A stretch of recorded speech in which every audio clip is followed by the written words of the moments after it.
Hello, I'm Mel Atke. I'm the author of Broadway North and A Million Miles from Broadway, and I am a lecturer on all things musical theater. I don't lecture on musical theater history because I'm stuck in the past. It's the future that interests me.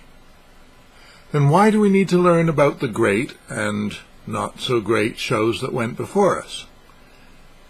Legend has it that one day in the Middle Ages, 3 young explorers set out from Portsmouth in ships.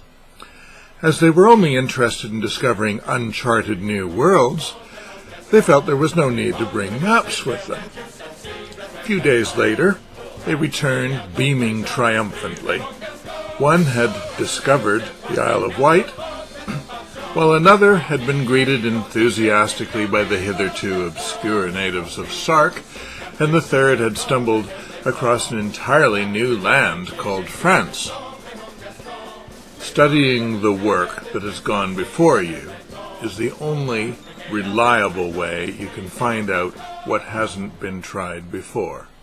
According to musicologist Wilfred Mellers, musical comedy, a plain man's popular art, had its origins in the impact of democracy on opera, which had been initially an aristocratic art.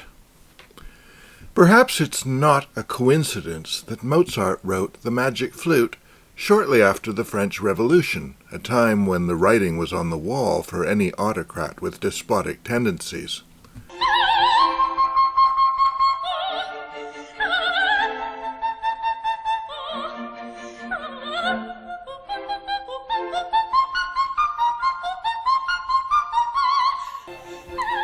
The libretto of The Magic Flute was furnished by Emanuel Schikaneder, played by Simon Callow in the film Amadeus. The actor-manager of Vienna's Freihaus Theater auf der Weiden, where it premiered on September 30th, 1791, with Schikaneder in the comic role of Papageno. Although his name is seldom heard in the same sentence as those of Florenz Ziegfeld, Max Reinhardt, or Cameron Mackintosh, Emanuel Schikaneder is, for me, one of the great, pardon the expression, unsung heroes of the musical. The friendship that he struck up with Wolfgang Amadeus Mozart would change musical and theatrical history and add immeasurably to the development of popular musical theater. Most significantly, although he is credited with co-creating one of the grandest of all operas, his intended audience was largely working class. It also appears to have been a true collaboration. When Schikaneder suggested that Papageno should stammer when first meeting Papagena, it is reported that Mozart obligingly rewrote the scene.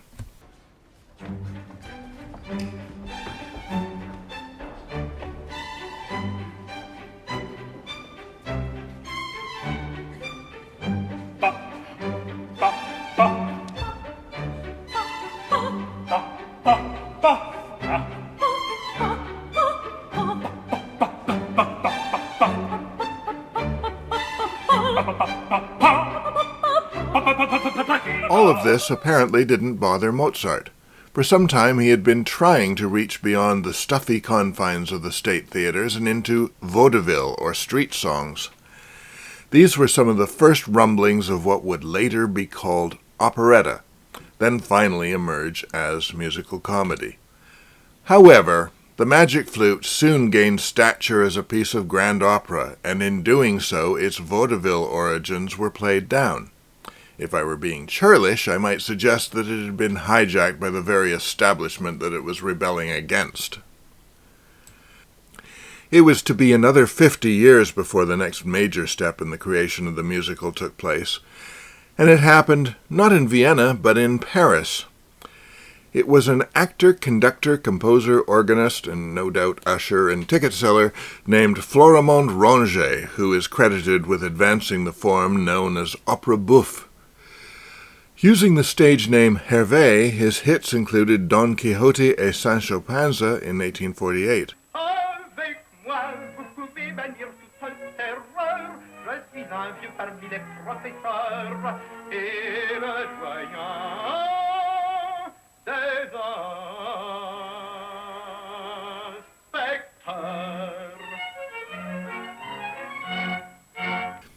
But it was a German Jewish immigrant from Cologne who was to create what many considered to be the first modern musical.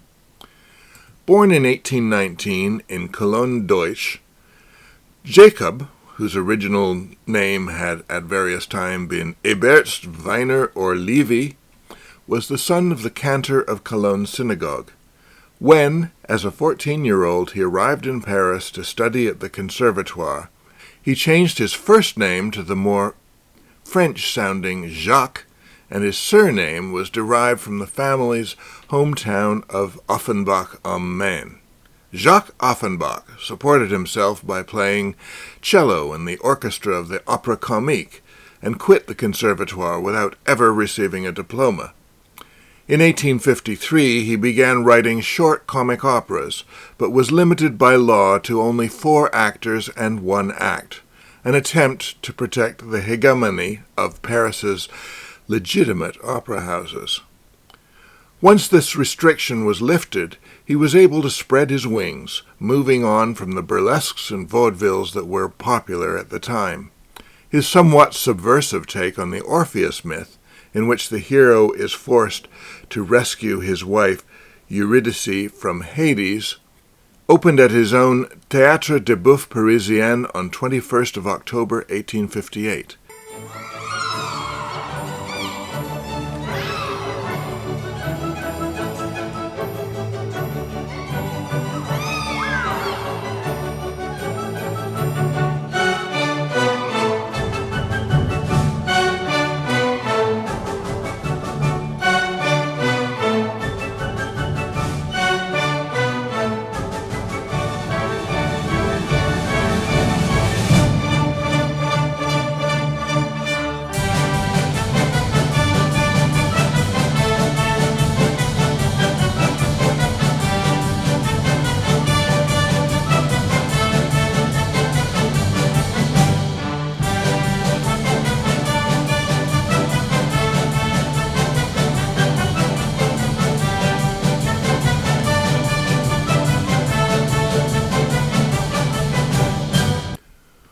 Orphée en Enfer was what, in modern terms, we would call a sleeper.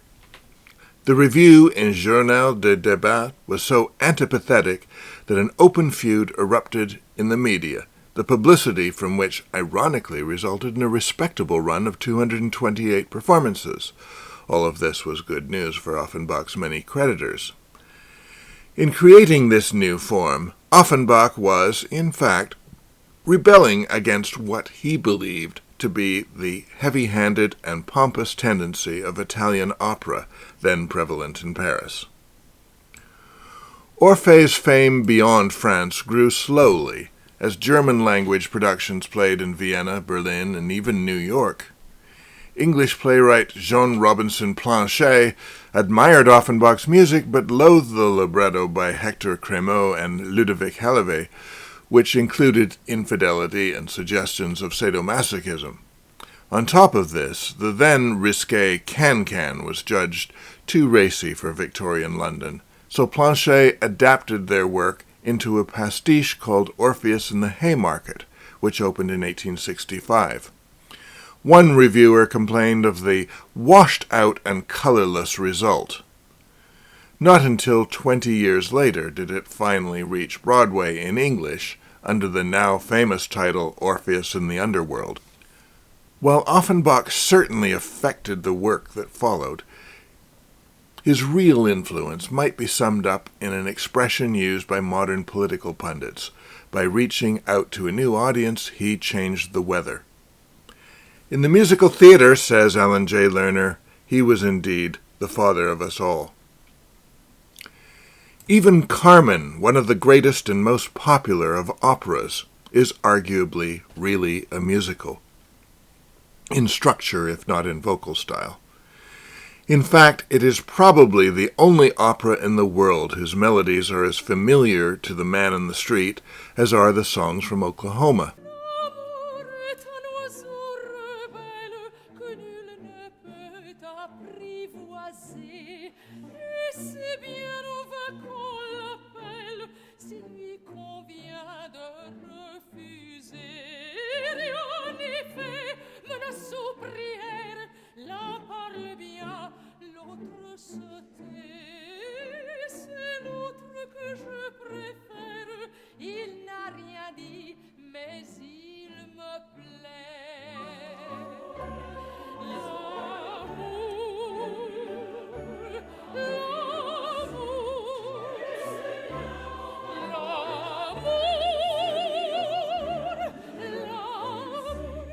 Written for Paris's Opera Comique, a more middle-brow establishment than the elitist Paris Opera, it contained, in its original form, large tracts of spoken dialogue.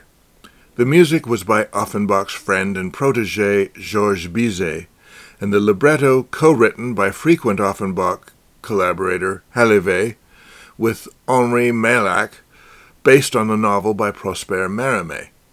Its premiere in 1875 received only mixed reviews. If he wanted his work to be accepted by the major opera houses of the world, Bizet had to conform. Although he was contracted to write the necessary recitative for the Viennese premiere, he suffered a heart attack and died at the age of only 37 before work was begun, and so the job was left to his friend Ernest Guiraud, who would also later complete Offenbach's Tales of Hoffmann. Perhaps this structural similitude to the musical explains why Oscar Hammerstein II was so successful in adapting it as Carmen Jones in 1943. Although the Guiraud version remained the dominant one for a century or so after its premiere, the original opera comique version has now regained popularity.